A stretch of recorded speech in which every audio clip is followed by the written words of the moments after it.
7 حمقا. Darwin نے تو کیا کیا؟ ارتقاء کے ذریعے انکار خدا کروایا. اچھا، ویسے حقیقت میں وہ نہ کوئی تھیوری ہے اور نہ وہ ڈوبتے کو تنکے کا سہارا ہے. لیکن ایک آدمی جب ذلیل ہو، بے شرم ہو، بے حیا ہو، ہر دھرم ہو، تو اس کے لیے پھر ڈوبتے کو تنکے کا سہارا چاہیے نا.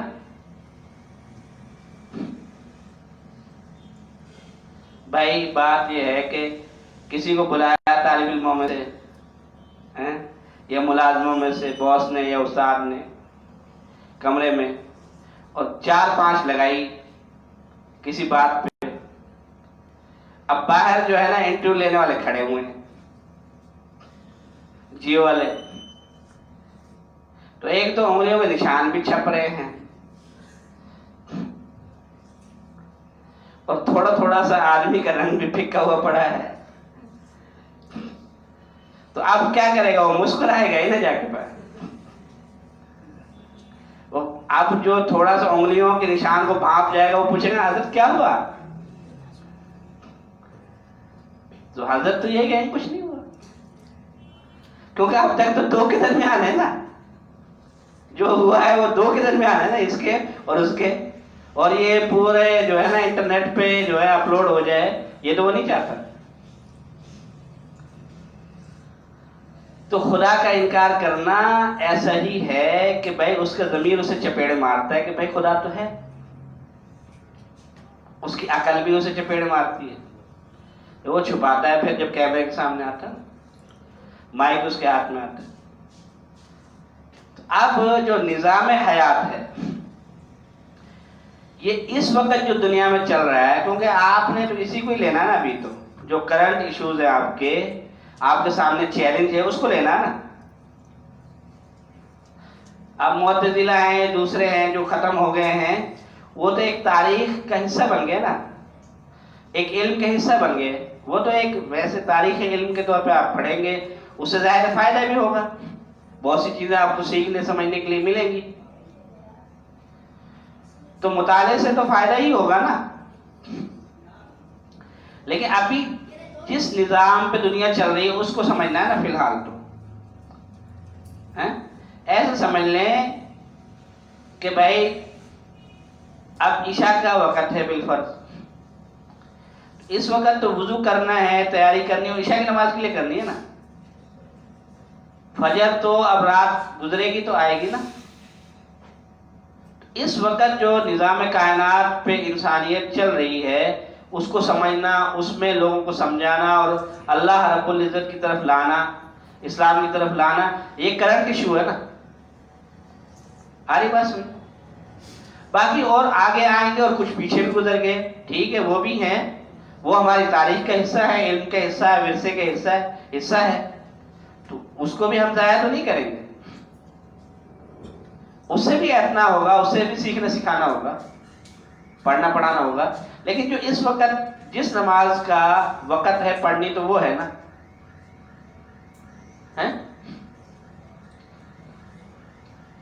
تو آپ ایسا کریں کہ بھائی یہ 7 لوگ ہیں جن کے فلسفے پہ یہ 3 عقائد ہیں نا، ترقی، آزادی، مساوات. 3 عقائد ہیں، جیسے ہمارے 3 عقائد ہیں نا، توحید، رسالت، قیامت. بنیادی عقائد تو ہمارے 3 ہی ہیں نا. باقی تو اس کی تفریعات ہیں، وہ ہزاروں ہیں، سینکڑوں ہیں. لیکن حقیقت میں تو 3 ہی ہے نا، توحید، رسالت اور قیامت. تو ان کے جو مغربی دجالی شیطانی تہذیب ہے نا، تو ان کے عقائد ثلاثہ یا ان کے جو ستون ہیں جس پہ کھڑی ہے وہ 3 ہیں: آزادی، ترقی، مساوات. اور ان 3 عقائد سے ہی ان 3 عقائد کی تشریح کی ہے جو اقوام متحدہ کا چارٹرڈ ہے نا، منشور ہے، مسودہ ہے، اس میں 3 شقیں ہیں. وہ ان 3 عقائد ہی کی تفریعات. اور یہ 3 عقائد کہاں سے لیے نا، یہ سوال ہے نا. بھائی نانی کو پہلے دیکھیں گے نا، دادی کو، پھر بیٹی، پھر پوتی، پھر نواسی. تو جو شیطانی دجالی تہذیب مغرب ہے، اس کے جو پچھلا خاندان وہ 7 فلاسفہ: Darwin, McDougall, Adler, Karl Marx, Sigmund Freud, Machiavelli, Hegel. 7 نظریات ہیں ان کے. ان 7 نظریات سے بھائی یہ 3 عقائد کشید کیے گئے: آزادی، ترقی، مساوات. اور ان کی تشریح ہے اقوام متحدہ کے چارٹرڈ میں، منشور میں. 30 شکیں ہیں اس کی. اب یہ 7 نظریات کو آپ پڑھیں، اس کے لیے ایک کتاب ہے قرآن اور علم جدید، ڈاکٹر رفیع الدین. ان کے بارے میں مولانا عبد الماجد دریابادی فرماتے ہیں کہ بھئی علامہ ڈاکٹر محمد اقبال صاحب رحمۃ اللہ علیہ کے بعد اگر مسلمانوں میں کوئی فلسفی ہے تو ڈاکٹر رفیع الدین ہے. آ رہی بات سمجھ؟ تو اس میں ان 7 فلاسفہ کی جو فلاسفی ہے نا، اس کا تعارف ہے، اور انہوں نے اپنے علم کے بقدر ان کا رد بھی کیا ہے. ٹھیک ہے. اور کلی اعتبار سے ان کے رد سے آپ متفق ہوں یہ کوئی ضروری نہیں ہے. کہیں کوئی نہ کوئی جو ہے نا ہو گیا ہوگا ان سے، لیکن آپ ان 7 فلاسفہ کو سمجھ سکتے ہیں نا وہاں. ٹھیک ہے. رد تو اصل میں جہاں ہے نا وہ میں آپ کو بتا دوں.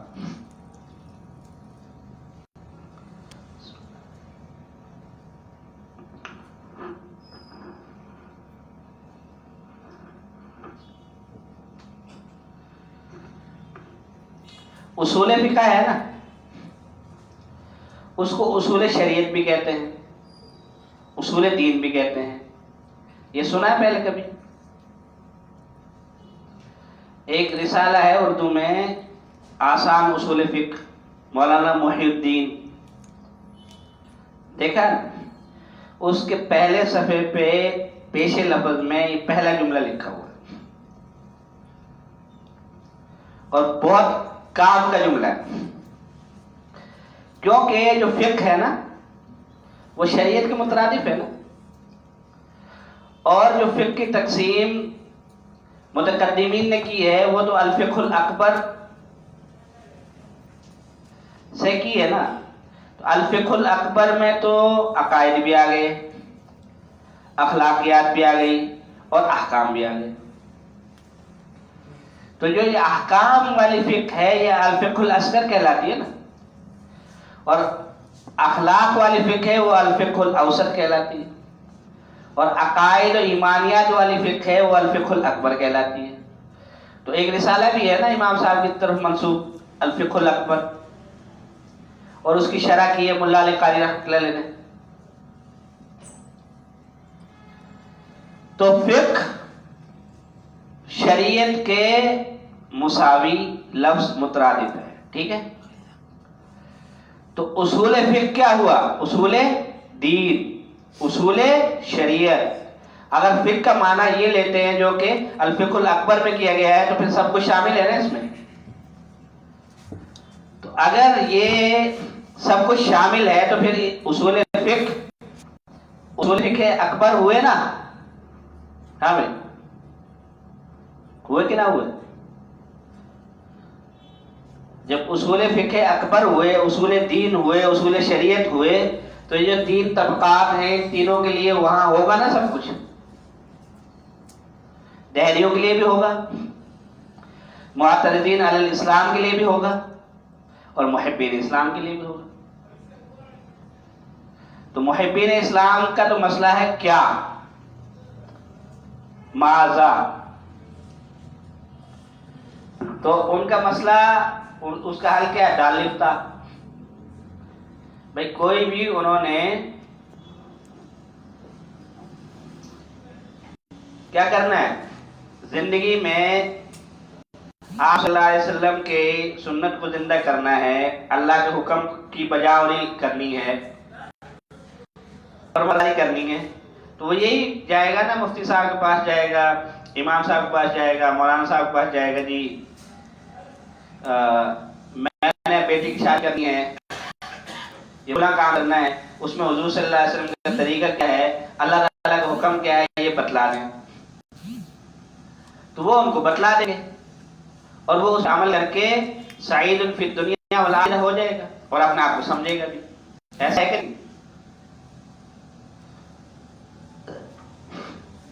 تو اس کے لیے تو کتب الفتاوی ہے نا. آ رہی سمجھ بات؟ اب جو درمیان کا بندہ ہے معترض علی الاسلام، اب یہ رہ گیا، تو اس کا مسئلہ کیا نہیں ہے، کیوں ہے، یعنی وٹ ان کا مسئلہ نہیں ہے، وائی ان کا مسئلہ ہے. یہ کہتے ہیں مفتی صاحب مسئلے کا نام پتہ ہے، ہم نے گوگل کیا ہے، یوٹیوب کیا ہے، یعنی چاچا گوگل سے پوچھ لیا مسئلہ کیا ہے، وہ ہمیں پتہ ہے. ہم تو یہ پوچھ رہے ہیں کہ یہ مسئلہ ایسے کیوں ہے، یا تو سرے سے یہ ہمیں پسند ہی نہیں ہے، اگر چلو ہے تھوڑی بہت گنجائش پسندیدگی کی، تو یہ یوں کیوں ہے، یوں کیوں نہیں ہے، اعتراض کرتے ہیں نا پھر. تو اب ان کے اعتراض کا جواب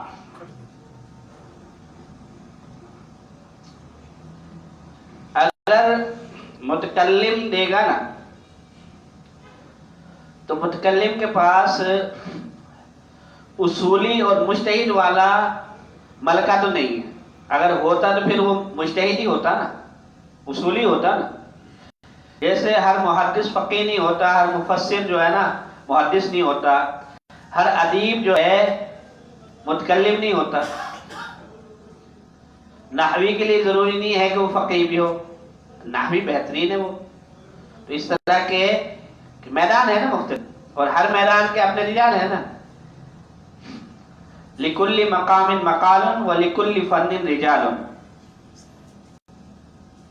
ہاں، تو اب آپ متکلم سے پوچھیں گے تو وہ جو ہے وحی سے لے گا، لیکن ایک درجہ ہے اس کے لینے کا نا، نصوص سے ایک درجہ ہے. جیسے محدث کا ایک درجہ ہے نا، لیکن مجتہد اور اصولی کا ایک الگ درجہ ہے. ٹھیک ہے، تو اگر آپ اصولی سے پوچھیں گے، مجتہد سے پوچھیں گے، تو بھائی مجتہد جب دنیا میں ہر مسئلے کا حل بتاتا ہے، تو کیا ایمان کا یا احکام کی مصلحت کا وہ جواب نہیں دے گا کیا؟ کیونکہ سب سے بڑی سیٹ کون سی ہے علوم اسلام میں؟ مجتہد کی ہے. ایسے سمجھ لیں کہ مجتہد پی ایچ ڈی ہے، جو ایم فل خود بخود ہے، ایم اے پی اے میٹرک مڈل پرائمری خود بخود ہے نا. تو متکلم وہ خود بخود ہے، مفسر وہ خود بخود ہے، محدث وہ خود بخود ہے، صرفی نحوی وہ خود بخود ہے. اگر یہ ڈگریاں ان کے پاس نہ ہوتی نا، آخری ڈگری پہ انہیں فائز کوئی بھی نہ مانتا. ایسے ہے نا. تو ہم ان سے پوچھیں گے نا جن کے پاس حل ہے.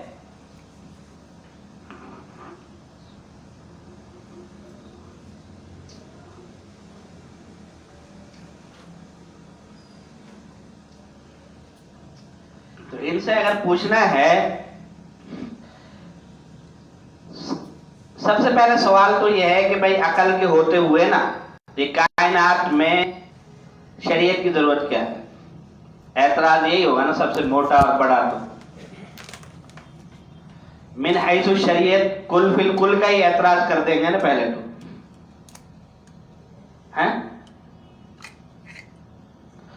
بھائی کتنے ہی معاشرے چل رہے ہیں، وہ اسلام سے ان کا کوئی لینا دینا نہیں ہے، ان کا بہترین چل رہا ہے نا، ترقی بھی ہے، یہ بھی ہے، فلان بھی ہے، نظام ہے ان کا. تو شریعت کائنات میں آئی کیوں، چاہتی کیا ہے؟ اعتراض سوال سمجھ میں آیا؟ تو چار مقاصد شرعیہ آفاقیہ ہیں شریعت کے یا تشریف لانے کے کائنات کی چار دیواری میں. تحقیق العبودیت للہ تعالی علی وجہ الارض کلہا، کہ بھائی اس کائنات کی چار دیواری میں بندگی صرف اللہ رب العزت کی ہوگی. کائنات کی چار دیواری میں مقاصد شرعیہ عالیہ آفاقیہ میں سب سے پہلا مقصد تو یہی ہے. وما خلقت الجن والانس الا لیعبدون، ایایا فاعبدون، ایایا فاتقون. آئی سمجھ بات؟ دوسرا ہے اقامت العدل ومنح الحریات والحقوق تحت رایت الاسلام. ایک تو حقوق یہ ہے نا ہیومن رائٹس، وہی شیطانی دجالی تہذیب میں سے جو نکالے ہیں. نام تو بڑا اچھا ہے لیکن اس میں مقصد تو انسان کی اپنی پرستش ہے خدا کا انکار کر کے. سمجھ میں آ رہی بات؟ تو اسلام جس کو حق کہتا ہے، اسلام جس کو آزادی کہتا ہے وہ، اور اسلام جس کو عدل کہتا ہے وہ دنیا میں قائم ہو. دوسرا بڑا مقصد ہے. اور الاخوۃ الاسلامیہ کے سائے تلے لوگ آپس میں محبت سے رہیں، یہ تیسرا مقصد ہے. تو آپ دیکھیں نا آیات احادیث کا کتنا بڑا سرمایہ اس کے لیے وقف ہے.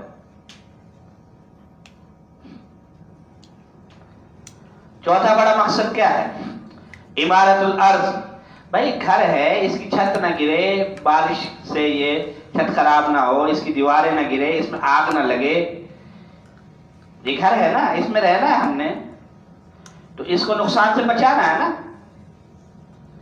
ایسی پوری زمین تباہی اور بربادی سے بچے، فساد فی الارض سے بچے ہے.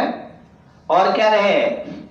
ایک قابل سکونت، ایک اچھی محفوظ جگہ رہے، معمول جگہ رہے جس میں سارے انسان رہ سکیں. تو جس ملک کے دو بادشاہ ہوں گے وہ تباہ ہو جائے گا نا. ایسے ہی ہے، ایک ملک میں دو بادشاہ نہیں رہ سکتے نا. تو عمارت الارض بھی تبھی ہوگی نا جب لوگ ایک صراط مستقیم پہ چلیں گے، ورنہ آپس میں ٹکراؤ ہوگا، پھر اور جنگیں ہوں گی، خون خرابے ہوں گے. اب ہو رہا ہے کہ نہیں ہو رہا ہے؟ باطل کے مختلف رنگ روپ ہے نا، ٹولے ہیں نا، وہ حق سے بھی ٹکرا رہے ہیں، وہ آپس میں بھی ٹکرا رہے ہیں، اور کبھی حق کے خلاف گٹھ جوڑ کر لیتے ہیں. ہر چیز چلتی رہتی ہے. تو یہ چار مقاصد عالیہ آفاقیہ، ان کی تفصیل اگر آپ نے دیکھنی ہے تو کتاب کا نام ہے اصول النظر فی التشریع الاسلامی. 2 جلدوں میں ہے یہ.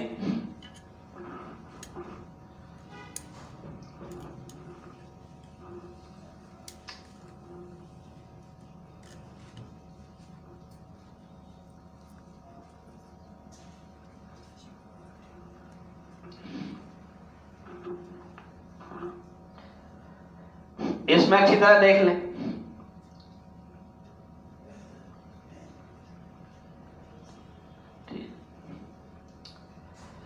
اچھا بھائی، ہم اپنی بات 5 منٹ میں اب سمیٹتے ہیں نا. یہ مقاصد عالیہ اربع دیکھنے ہیں تو کہاں دیکھنے ہیں؟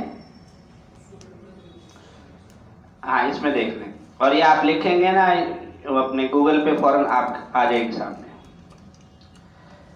اور مل بھی جاتی ہے. ویسے مصنف کا ابھی میرے ذہن میں نام نہیں ہے، آپ لکھیں گے تو مصنف کا نام بھی ساتھ ہی آ جائے گا. اور اب جو معترض ہے نا بھائی، کسی فیلڈ سے تو ہوگا نا، وہ ادیب ہوگا، شاعر ہوگا، فلسفی ہوگا، بزنس مین ہوگا، جٹ زمیندار ہوگا، مزدور ہوگا، کوئی